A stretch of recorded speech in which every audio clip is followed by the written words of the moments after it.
আমি গতকালকে আপনাদের সামনে একটি লাইভ ভিডিওতে বলেছিলাম, লাইভে এসে আপনাদেরকে বলেছিলাম যে হঠাৎ করে যেভাবে রাতারাতি লোক জমে গেছে যন্ত্র মন্ত্রে তা আমাকে অবাক করছে। আমি স্টার্টিংয়ে আপনাদেরকে বলেছিলাম যে এ তো ভয়ঙ্কর লোক বেড়ে গেছে, 10 গুণ লোক বেড়ে গেছে। আমি জানি না যে আজকের কথা বলেছিলাম যে পার্লামেন্টে কি হবে, আর আজ আপনারা দেখলেন যে লাস্ট 15 বছরে যেটা মোদি গভর্নমেন্টের টাইমে হয়নি সেই জিনিসটাই ঘটলো। দেশের প্রধানমন্ত্রীকে গাড়িতে করে পার্লামেন্টের পেছন গেট দিয়ে বেরিয়ে যেতে হলো। প্রোটেস্ট এত ভয়ঙ্কর হয়েছে যে পার্লামেন্টের কাছে এই প্রথমবার ককরোচ জনতা পার্টির নামে যে প্রোটেস্ট করছে সেই ছাত্ররা প্রায়, মানে ছাত্র বলবো না কি বলবো আমি জানি না, কারণ তাদের যে ভিডিও আমি প্রথমেই আপনাদের সামনে প্রেজেন্ট করলাম, এটা দেখে কোনো অ্যাঙ্গেলে আপনাদের মনে হলো যেটা প্রোটেস্ট চলছিল? কিন্তু তারা পৌঁছে গেছিল আজকে পার্লামেন্টের গেট পর্যন্ত। কি করতো পুলিশ প্রশাসন, কি করতো যদি আজকে পার্লামেন্টে তারা ঢুকে পড়তো? তো কিছু করতে পারতো না। আর কেন করতে পারতো না সেটারই আজকে আমি আপনাদের সামনে এক্সপ্লেন করব, কারণ বিষয়টা হালকাভাবে নেওয়ার নেই।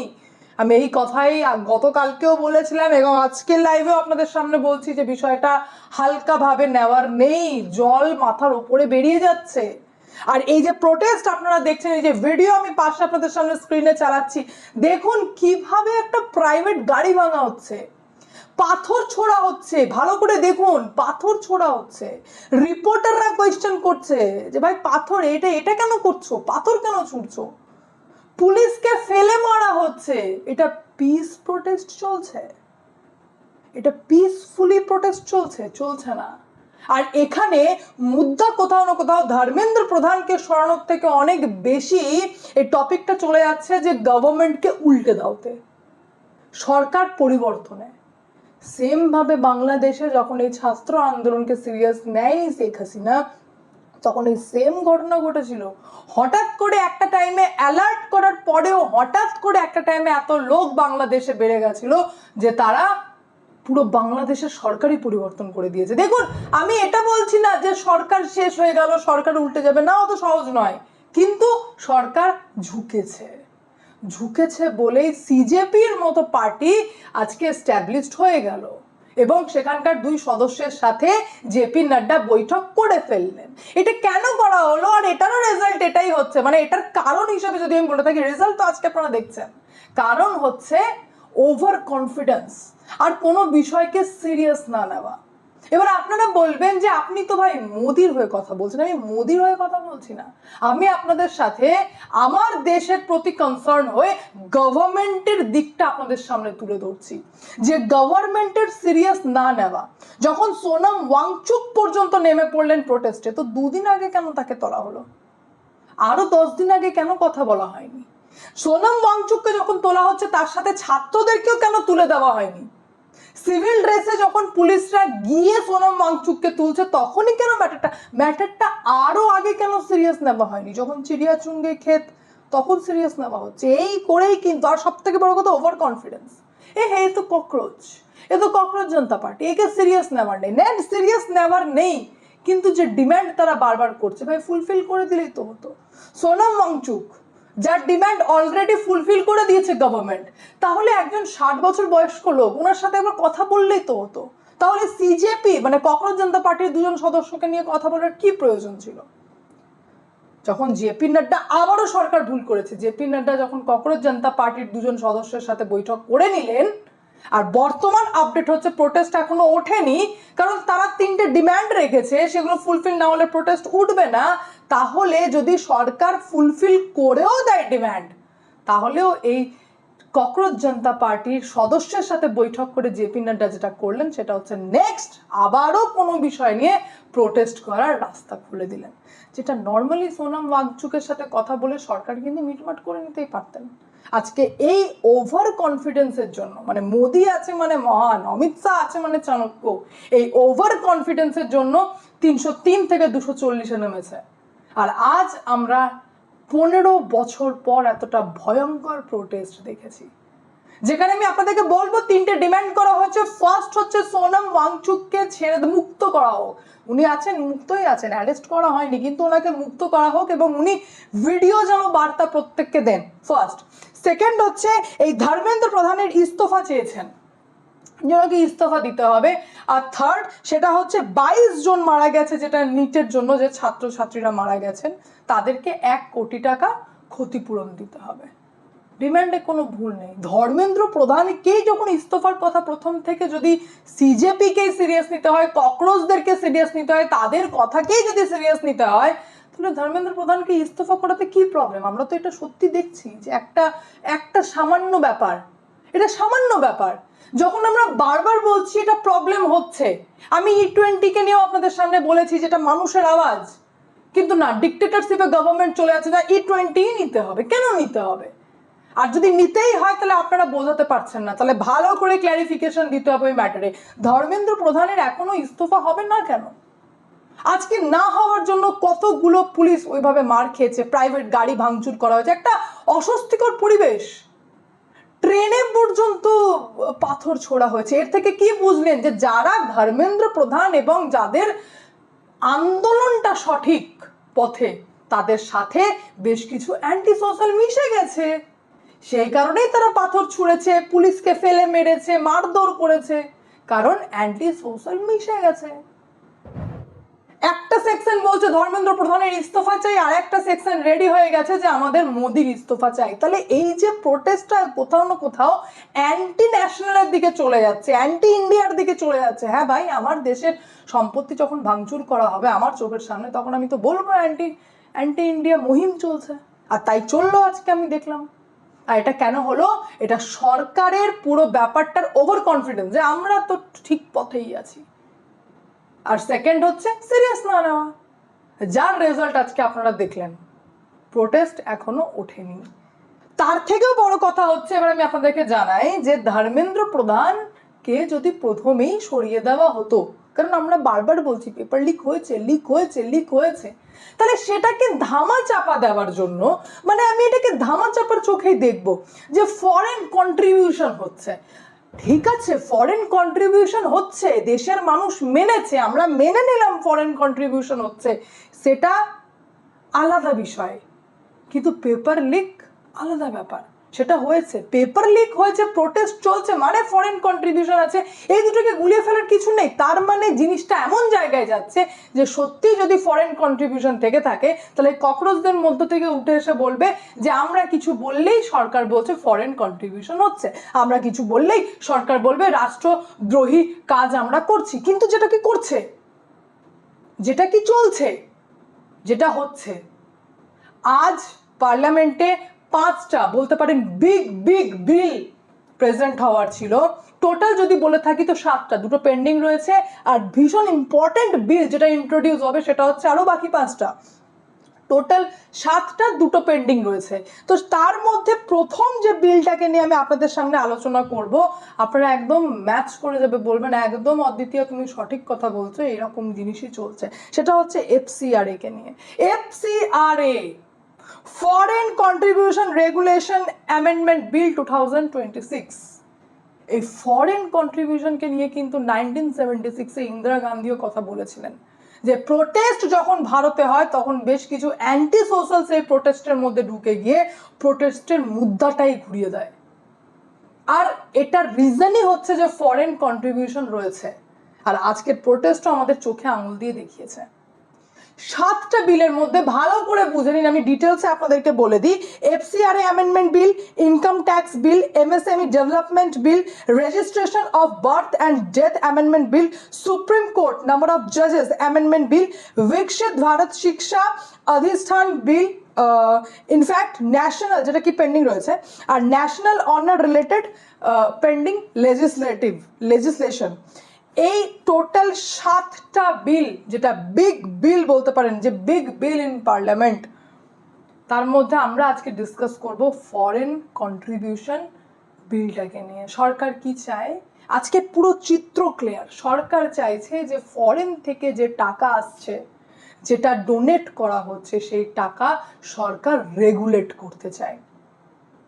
কেন রেগুলেট করতে চায়? সরকার বলছে যে যে কারণে টাকা ফান্ড করা হচ্ছে সেই প্রপার পারপাসে তারা ইউজ করছে কি করছে না, সেই টাকাকে কোথায় ইউজ করা হচ্ছে। ইনফ্যাক্ট সরকার এটা বিশ্বাস করছে যে অ্যান্টি ইন্ডিয়া এজেন্ডা হিসেবে সেই টাকা ব্যবহার করা হচ্ছে। ফরেন কন্ট্রিবিউশন কি? ভারতের বাইরে অন্য দেশ থেকে যখন টাকা আমাদের দেশে আসছে, যে কোনো এনজিওর মাধ্যমে আসতে পারে, এখানে এনজিও ম্যাটার করছে, কারণ সরকার বিলিভ করে যে আমাদের দেশে বেশ কিছু সেল এনজিও রয়েছে। বাইরে থেকে যখন কোনো টাকা ঢুকছে, সেটা হতে পারে ফরেন গভর্নমেন্টের মাধ্যমে হোক, ফরেন সিটিজেনের মাধ্যমে হোক, ফরেন কোম্পানির মাধ্যমে হোক, ফরেন চ্যারিটিজের মাধ্যমে হোক, যখন টাকা ভারতে ঢুকছে, তো সেই টাকাকে সরকার রেগুলেট করতে চায়, এই বিলই আনতে চলেছেন। তো আজকেই আপনারা দেখলেন প্রোটেস্টের বাহার। হতেই পারে, আমি এটা বিশ্বাস করি যে হতেই পারে এটাই হচ্ছে কারণ, যে এই বিলটাকে পার্লামেন্টে পাস হতে দিতে চায় না, সেই কারণেই আজকে এই ভয়ঙ্কর প্রোটেস্ট আপনারা দেখলেন। কারণ যদি এনজিও গুলো, এই যে সেল এনজিও গুলো চলছে সেখানে যদি ফরেন কন্ট্রিবিউশন বন্ধ করে দেওয়া হয়, তাহলে এরকম আন্দোলন আপনারা দেখাই ছেড়ে দেবেন, মানে হবেই তো না। এতদিন ধরে আন্দোলন ক্যারি অন করা আর কি, কোথায় থেকে ফান্ড আসছে, কোথা থেকে টাকা আসছে? এমনি এমনি তো ছাত্রছাত্রীরা সব ছেড়ে, ইয়াং ছেলেরা, ইনফ্যাক্ট যারা কিছু জানেই না, বেশ কিছু ইন্টারভিউতে দেখা গেছে কিছু জানেই না, তারা এমনি এমনি সব কাজ ছেড়ে তো বসে থাকবে না। তো এই যে ফান্ডিং হচ্ছে, এই বিল ইন্ট্রোডিউস করা হচ্ছে, তো আমি বলতেই পারি না ধর্মেন্দ্র প্রধানকে সরানোর আড়ালে এই বিলটার এগেনস্টে প্রোটেস্টটা ছিল, যার জন্য পার্লামেন্ট পর্যন্ত ছাত্রীর নামে এই প্রোটেস্ট পৌঁছে গেছিল, এবং তারা বিলটাকে সত্যি ইন্ট্রোডিউস করতে দেয়নি। সরকার চাইছে রেগুলেট করতে। কেমন রেগুলেট করতে? সরকার বলছে স্ট্রঙ্গার ডিসক্লোজার চাই, ইমপ্রুভ অডিট মেকানিজম চাই, এনহ্যান্স ট্রান্সপারেন্সি। সরকার দেখবে। ইনফ্যাক্ট আমি আপনাদেরকে বলে দিই, সেম ব্যাপার নিয়ে এই একটা কেস ল পর্যন্ত রয়েছে, এটা সুপ্রিম কোর্টের অর্ডার রয়েছে। অর্ডারটা হচ্ছে Noel Harper versus Union of India 2022-এর মামলা, যেখানে সুপ্রিম কোর্ট বলেছিল যে ফরেন কন্ট্রিবিউশনকে নিয়ে আপনারা কোনোদিন আর্টিকেল 19(1) উল্লেখ করতে পারেন না। এটা ফান্ডামেন্টাল রাইট নয়। ফরেন কন্ট্রিবিউশন যেটা আসছে, ফরেন ডোনেশন যেটা আসছে, সেটাকে আপনারা কোনোদিন ফান্ডামেন্টাল রাইট হিসেবে দেখতে পারেন না। দেশের সিকিউরিটির জন্য যদি সরকার বলে থাকে যে আমরা রেগুলেট করতে চাই, তো সরকার রেগুলেট করতে পারে, এটার জাজমেন্ট অলরেডি রয়েছে। তো এই বিলটার মধ্যে ধরে নিন যে একটি এনজিও রয়েছে, সেল কোনো এনজিও, যেখান থেকে লন্ডন থেকে চলে এসেছে 50 লক্ষ টাকা সেই এনজিওর কাছে, ধরুন এডুকেশন পারপাসে চলে এসেছে। টাকা তো এডুকেশন পারপাসে ইউজ হলোই না, এডুকেশন পারপাসে ইউজ হলোই না। কিছু ব্যক্তিগত স্বার্থপর যারা দেশের রাজনীতির নামে রাজনীতি করে থাকে, এবং দেশ তাদের কাছে ম্যাটার করে না, তাদের স্বার্থ ম্যাটার করে, এবং বেশ কিছু অ্যান্টি সোশ্যাল যারা এই পুরো মানে এই টাকাকে নিয়ে একটা এজেন্ডা তৈরি করে সরকারের বিরুদ্ধে মুহিম চালায়। এবার এনজিও থেকে টাকা, মানে বিদেশ থেকে ফান্ডিং আসছে, এমনি এমনি তো আসবে না, কিছু তো শর্ত থাকবে। সরকারকে হিলিয়ে দেওয়া, সরকারকে নড়িয়ে দেওয়াওয়ালা যখন আন্দোলন হচ্ছে, তো সরকার বলছে যে সেই টাকা কোথায় ইউজ হচ্ছে, যদি এডুকেশন পারপাসে ইউজ হয়ে থাকে তাহলে সরকার সেটা দেখবে যে তাই যেন হয়। যদি ছোট বাচ্চাদের জন্য এসে থাকে, মানে যে পারপাসে টাকা ডোনেট হবে সেই পারপাসেই যেন ইউজ হয়, কারণ সরকার এটা বিলিভ করে যে সে যে কারণে টাকা আসছে সেই টাকা সেই পারপাসে ইউজ হচ্ছে না। সেই কারণেই আপনারা দেখছেন ভয়ঙ্কর ভয়ঙ্কর প্রোটেস্ট। তারই রিজন আজকে আপনারা দেখছেন, মানে মানে এটা ভয়ঙ্কর ব্যাপার আজকে ঘটলো। আমি কালকেই আপনাদের সামনে বলেছিলাম, আর এই জিনিসটা হতো না, এটা হতো না। সরকার ককরোচ জনতা পার্টিকে সিরিয়াসলি নেয়নি। আজ যেমন আমাদের পশ্চিমবঙ্গে মমতা ব্যানার্জি এবং অভিষেক ব্যানার্জিকে এই বিজেপি সিরিয়াসলি নিচ্ছে না। এত দুর্নীতি, এত কিছু, এত এফআইআর থাকার পর, এবং সাধারণ মানুষ কন্টিনিউ বলে চলেছে যে এই দুজন চোর, কিন্তু ওই চোরকে তোলার মতো ক্ষমতা বিজেপির নেই, তুলতে পারছে না সরকার। সরকারকে যখন আমরা বলতে যাচ্ছি যে কেন এই দুটো চোরকে তোলা হবে না, তখন তারা প্রোটোকলস বোঝায়। এই যেমন ধর্মেন্দ্র প্রধানকে সরানো উচিত, সরিয়ে দেওয়া উচিত, কারণ ধর্মেন্দ্র প্রধানের আড়ালে ফরেন কন্ট্রিবিউশন হচ্ছে, এটা হতে পারে না, দুটো আলাদা বিষয়। তখন সরকার বলবে যে হাই লেভেল বৈঠক করতে হবে। সেরকমই মমতা ব্যানার্জি অভিষেক ব্যানার্জিকে সরাতে গেলে আইনের পথে চলতে হবে। কতটা আইনের পথে চললে মানে তারা উঠবে বুঝতে পারছি না। আজ এই দুজনকে ছেড়ে যেটা চলছে, এরাই ভবিষ্যতে গলার কাঁটা হবে। আর তারপর বিজেপি বলবে মিউচুয়াল করতে চাই, তখন অভিষেক ব্যানার্জি বলবে আমি তো যাব না, দুজন সদস্যকে পাঠাও, আবার তৃণমূল কংগ্রেস এস্টাবলিশড হবে আমাদের রাজ্যে, দুর্নীতি পুনরায় শুরু হবে। কারণ সরকারের এই ঢিলেমি, ঠিক আছে না, ককরোচই তো তারা। কে বলেছিল সুপ্রিম কোর্টের সিজেআই? ককরোচ। একটা একটা লাইন যে যুবাদেরকে ককরোচ বলেছিল, সেই লাইন থেকে প্রোটেস্ট দেখছেন কিভাবে ক্যাচ করা যায়। যারা প্রোটেস্ট করবো বলে বসেছিল তারা এই সমস্ত মুদ্দাকে ধরার জন্য রেডি থাকে, যে একটা চিঙ্গারি উঠুক, তারপর সেখানে ঘি ঢেলে আগুন কি করে লাগাতে হয় সেটা আমরা খুব ভালো করে জানি। আর সেই আগুনের মধ্যে ধরুন সত্যি যারা ধর্মেন্দ্র প্রধানের ইস্তফা চাইছেন তারা জানতোই না যে তার সঙ্গে আরো 10 জন মোটা মোটা পাথর নিয়ে এসেছে, তারা এরকম প্রোটেস্ট করে দেবে। এবার যারা চিৎকার করছিল ধর্মেন্দ্র প্রধানের ইস্তফা চাই, তাদের ভয়েস ডাউন হবে, ধীরে ধীরে অ্যান্টি সোশ্যালের ভয়েস উঁচু হবে, মোদির ইস্তফা চাই। তখন এই পার্টি বলবে আমরা তো এটা বলিনি, আমরা এটা তো ভাবতেই পারিনি, আমরা তো এদিকে যাইনি। কারণ আরজি করের মতো ভয়ঙ্কর আন্দোলন দেখেছেন কি দেখেননি? রাজ্য থেকে শুরু হয়েছিল, গোটা দেশে হয়েছে, আরে বিদেশ পর্যন্ত জানে যে পশ্চিমবঙ্গে, মানে ভারতের একটি রাজ্য পশ্চিমবঙ্গ, যেখানে আরজিকর মেডিকেল কলেজে ডক্টরকে রেপ অ্যান্ড মার্ডার করা হয়েছে, আর হিউজ লার্জার কনস্পিরেসি হয়েছে। সেই আন্দোলন আমরা দেখেছি, কটা পুলিশের গাড়ি ভেঙেছেন, কটা পুলিশকে রাস্তায় ফেলে মেরেছি আমরা। পুলিশকে ছাড়ুন, ডাক্তারকে মেরেছেন, কজনকে মেরেছেন, কটাকে ইট মেরেছেন, পাথর মেরেছেন। কিন্তু সেম কম্পেয়ার যখন আপনারা মুর্শিদাবাদে করবেন, তো মুর্শিদাবাদে কিন্তু আমরা বিএসএফ দের গায়ে পাথর ছুঁড়েছি, বিএসএফ দেরকে মেরেছি, আমাদের পছন্দ না কেন্দ্রীয় বাহিনীর গাড়ি ভেঙেছি। তো বোঝা যায় যে আন্দোলনের নেচারটা ঠিক কোন দিকে ঘুরছে। সরকারের এফসিআরে যথেষ্ট জাস্টিফাইড, ফরেন কন্ট্রিবিউশনকে রেগুলেট করা অত্যন্ত দরকার, কারণ আমাদের দেশের মধ্যে অলরেডি অ্যান্টি সোশ্যাল ঢুকে রয়েছে। কিন্তু তার পাশাপাশি ধর্মেন্দ্র প্রধানের মতো নেতারা যারা ভুলভাল বক্তব্য দিয়ে ফেলে, এবং যার কারণে পেপার তো লিক হয়েছে, যে কারণে যার জন্য এতটা রায়তা ছড়িয়ে গেল, তাকে সরাতে সরকারের এত টাইম কেন লাগছে? রেজাল্ট, নতুন একটা পার্টির জন্ম, স্টুডেন্টের প্রোটেস্টে হ্যাঁতে হ্যাঁ মেলানো, মানে সরকার তো ভাই ঝুঁকেছে, এটা তো আপনাদেরকে স্বীকার করতে হবে। ওইসব বলেন না যে না ঝোঁকেনি, ভাই তুমি কি জানো, তুমি তো বোঝোই না। সরকার ঝুঁকেছে, সরকার ডেফিনেটলি ঝুঁকেছে। তো তার মানে কি, নেক্সট কোন রকম টপিক যদি ওঠে, আবারও এই সিজেপির দিক থেকে প্রোটেস্ট করার একটা দরজা খুলে দিল সরকার। কেন?